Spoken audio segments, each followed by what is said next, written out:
The movie starts and we find out the pyramid was stolen. It's all over the news and the general public has no idea who did it. The mystery assailant gets knighted as the greatest villain ever, making all other villains look weak and lame by comparison. Evidently, this bruises Gru's ego because he has never really stolen anything of significance and he wants to be the biggest, baddest villain so he can get all the praise from his peers, hate from the public and attention from the media. You see, Gru is the kind of guy that does devious things to strangers for fun. He'll see a kid crying over spilled ice cream, give him a balloon animal to make him smile, then pop said balloon animal in front of the kid's face just to make himself smile. He'll drive an obnoxiously large car on the road, then make it everybody's problem when he can't seem to find a parking spot. He'll freeze you with his freeze ray if you're taking too long at the coffee shop and walk away with your order while having the biggest smile on his face. Then goes home and just casually threatens to kill his neighbor's dog for defecating in front of his house. It doesn't take a rocket scientist to see that Gru is an incredibly unhappy person. He feels severely unaccomplished in his line of work, so he takes start on the world around him. So to compensate for his small-scale crimes and general lack of awesomeness, Gru then makes it his mission to steal the moon. But to do that, he needs two things: a shrink ray which he has to steal and a rocket which he needs to build, neither of which he has done at this point. And because he's such a small-scale, low-tier villain, he's not financially stable enough to afford building a whole rocket, so he goes to the Bank of Evil to get a loan. While he's waiting, we get our first of many flashbacks to his childhood, when his mom would belittle his dreams of grandeur and make him feel dumb for trying to achieve anything. She ridiculed him as a child, ignored all his accomplishments, was apathetic to all his endeavors, and still refused to emotionally support him as an adult, as we saw in the phone call he had with her on his way to the bank, where she mocked him for not being the one that stole the moon. She's very clearly the source of Gru's inferiority complex and why he feels the need to aggressively prove himself so much in the biggest and loudest way possible. While still being in the waiting room, he starts getting pestered by this annoying wannabe villain guy called Vector. Gru keeps trying to avoid and ignore him, but he simply refuses to take a hint. He keeps getting in his face, trying to explain the mathematical meaning of his dumb name, tries to show Gru his equally dumb new invention and his overall just being an incompetent inconvenience. Gru eventually gets called to the office and gets rejected for the loan because he has failed to turn a profit for the bank in the past and he doesn't even have the shrink ray yet. The guy at the bank doesn't really have a name, so we'll just call him Big Banker for now.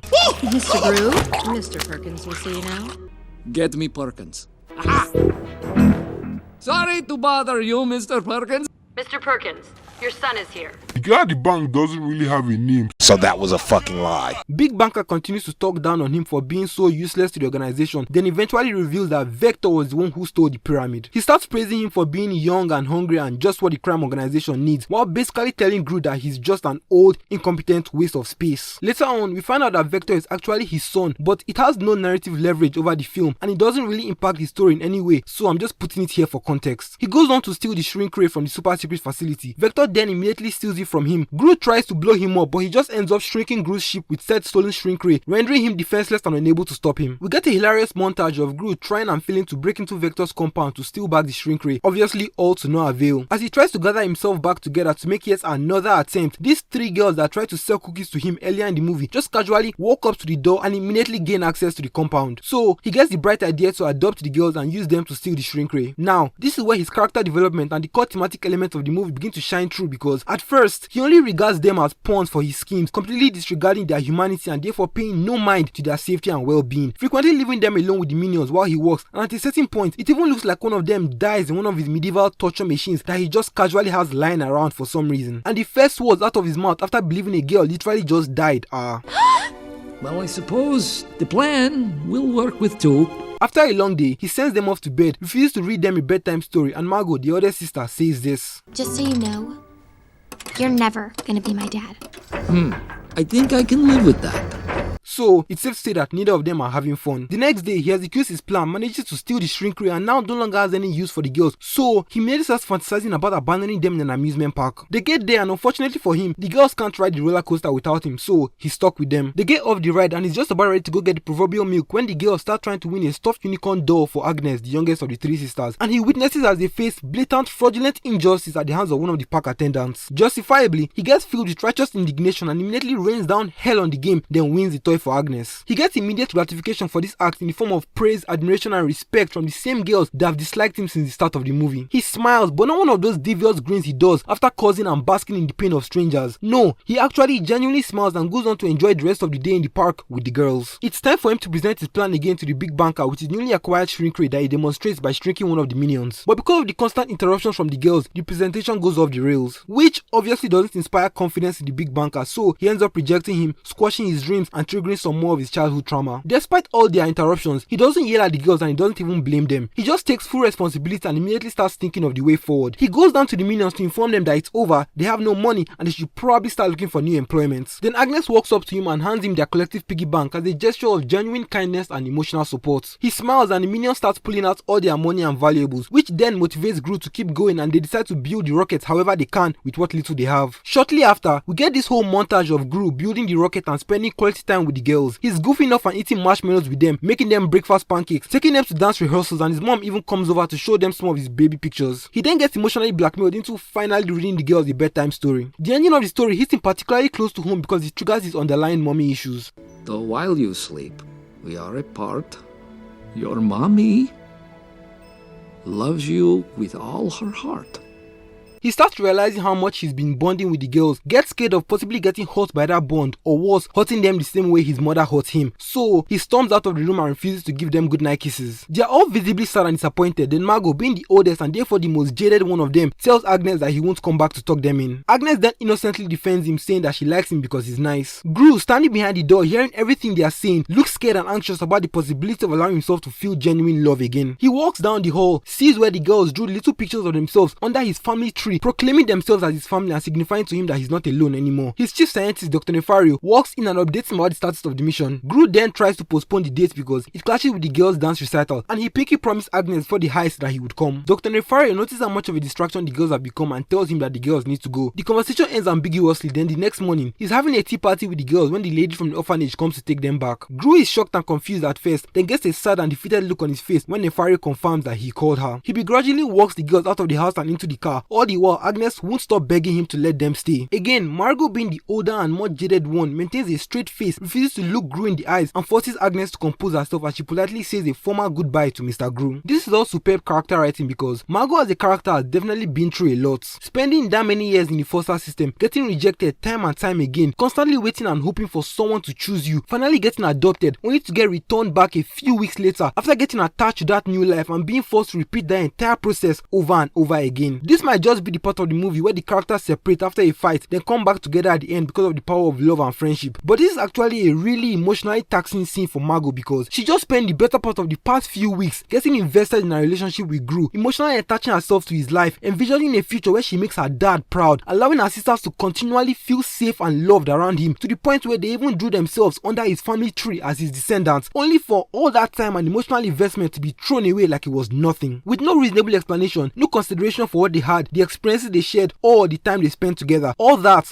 gone in the blink of an eye, and this little girl is taking it all on the chin while still trying to keep her sisters together and maintain her composure. Gru walks back to the door and Nefario says that he did it for his own good, implying that the thing they've been working towards their whole lives wouldn't have come to fruition if the girls were still around to distract him. Now, his intentions might seem valid at first, but his entire argument collapses under the slightest bit of scrutiny. You see, there are three things that a person needs to have in this life in order for them to be truly happy: passion, financial stability, and relationships. If you turn your passion into a career and end up making a lot of money in the process, but you don't have any friends, you're not close to any of your family members, and you're not in any sort of meaningful romantic relationship, all that money won't be enough to fill the void in your heart because the money won't celebrate with you when you achieve all your goals. It won't hold you down when you're at your lowest lows, and it won't cuddle with you when you're binging your favorite shows. Now, Nefario, let me ask you this. When Gru achieves his dream of stealing the moon, who's going to celebrate with him? You? You guys are barely even friends, and even if you do end up celebrating together, you're not going to hug him the way Agnes will. You're not going to draw him a silly congratulatory picture the way Edith will. You're not going to smile at him with pride the way Margot will. And you're definitely not going to snuggle up with him at night the way his girls will after a long day of celebrating. Gru has been miserable and lonely all his life, and now that he has finally allowed himself to love and build a genuine connection with other human beings, your bright idea was to send them away? Not a great plan. To his credit, I see what Nefario was trying to do with regards to making sure Gru stayed focused and achieved his goals. But at the same time, the moon heist won't mean anything if he can't share that glorious moment with his girls. It's just that simple. It's the day of the launch, which is also the day of the dance recital. So the minions try to hand Gru his ticket and he plays it off like it's beneath him to go to little girls' dance recitals as the world-renowned super villain big genius that he is. He's obviously trying to mark the fact that he misses the girls and regrets sending them away because not 3 minutes later, after he has acquired the moon, he sees the same ticket which the minions snuck into his pocket, floating around in space, and immediately rushes back to Earth after realizing that he can still make it back in time for the dance. This is another well-written character moment because even though his core motivation and driving force for the entire narrative is the acquisition of the moon, now that he has finally gotten it and proved everybody wrong, all the way from his mom to his peers to the general public, he only basks in that glory for about 15 seconds before immediately shifting his focus to what is really important to him, his relationship with his girls. We cut to the dance and Agnes is still peeping behind the curtains waiting for Gru to show up, and Margot proceeds to pull the thought right out of my head when she says,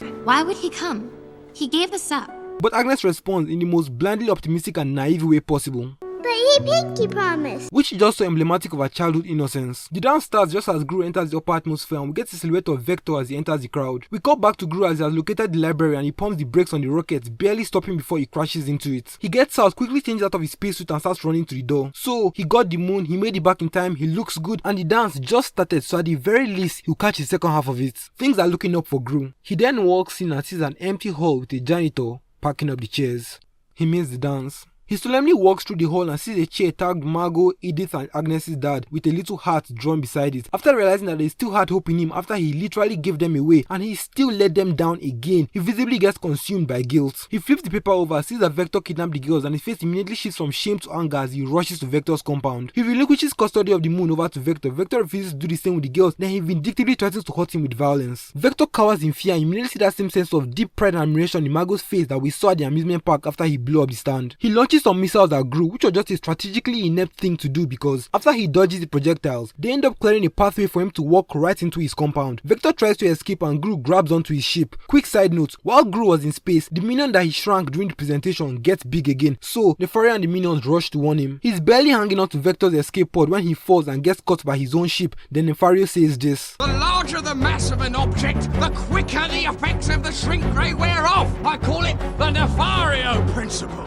So, based on the Nefario principle, the moon starts growing back. This causes heavy disruptions in the escape pod. So while Vector is dealing with all that, the girls start trying to escape. Gru attaches a grappling hook to Vector's ship and tells the girls to jump, that he will catch them. They all call him crazy, but he reiterates that they have to jump. Margot calls him out for giving them back to the orphanage and he says that it was the worst mistake he had ever made. Again, reiterating that they have to jump. Margot then tells her sister that it's okay and gives them permission to jump. They jump and Gru catches them. He hands them off to the minions to be relocated safely into the ship and immediately reverts his attention back to Margot. He sternly reassures her that he will catch her and never let her go again. Obviously, being as jaded as she is with everything she has seen, she thinks about it for a few seconds then decides to trust him. She jumps, Vector grabs her and they both get pushed out of the ship by the moon. Vector manages to hang on but Margot lands on the cable. Gru tries to shimmy his way towards her and just as he reaches her, the cable snaps and they both drop to a free fall. Gru catches her, gets caught by the chain of minions and she grabs onto him tightly. The moon suspiciously gets back to its original spot with Vector still on it and completely able to breathe, but I'm not interested in dissecting that particular plot contrivance right now. This is literally a movie that just casually has werewolves as part of its canon, so you can't really take most of it seriously at this point. They make it back home just in time for bed and Gru reads them a new bedtime story he wrote, which is actually a summary of his time with the girls. He finishes the story, tells them good night, turns off the lights, and just as he's about to leave, he pauses for a bit, watches them as they sleep. Then in the very next shot, he's kissing Agnes goodnight. He does the same for Edith, and just as he's about to kiss Margot goodnight, she jumps up, gives him a hug, and tells him she loves him. He immediately says it back, then they share a warm hug together. The moment actually becomes a lot more impactful when you remember that the first day he adopted them, she told him that he would never be her dad and now she can't be without him. He steps out and sees the minions all waiting for him in front of the door. They request for their own goodnight kisses and he obviously says no, but they all get sad, then he immediately gives in to their request. We cut to what I assume is the following night because they all gathered in the underground lab and the girls are about to put on a private show. The girls start dancing and his mom tells him that he turned out to be a pretty good parent, even better than she ever was, and he smiles. Because it's a kids movie, the minions put on some pop music and everybody starts dancing. Gru dances for a bit, proceeds to break his own knees, then takes the girls up to the roof so they can all bask in the glory of the moon. It's a nice closing shot for the movie, but it's also a visual representation of Gru letting go of his childhood moon obsession and his innate desire for the validation of others, choosing to tightly hold on to the only thing that's ever truly made him happy and never letting go of them ever again. In the end, he learned to open himself back up to the possibility of real love and allowed himself to be content and truly happy. Subscribe to the Patreon for access to the monthly TV commentaries. I feel like rewatching Ben 10 Classic right now, so the first set of Patreon commentary videos will be on Ben 10 episodes.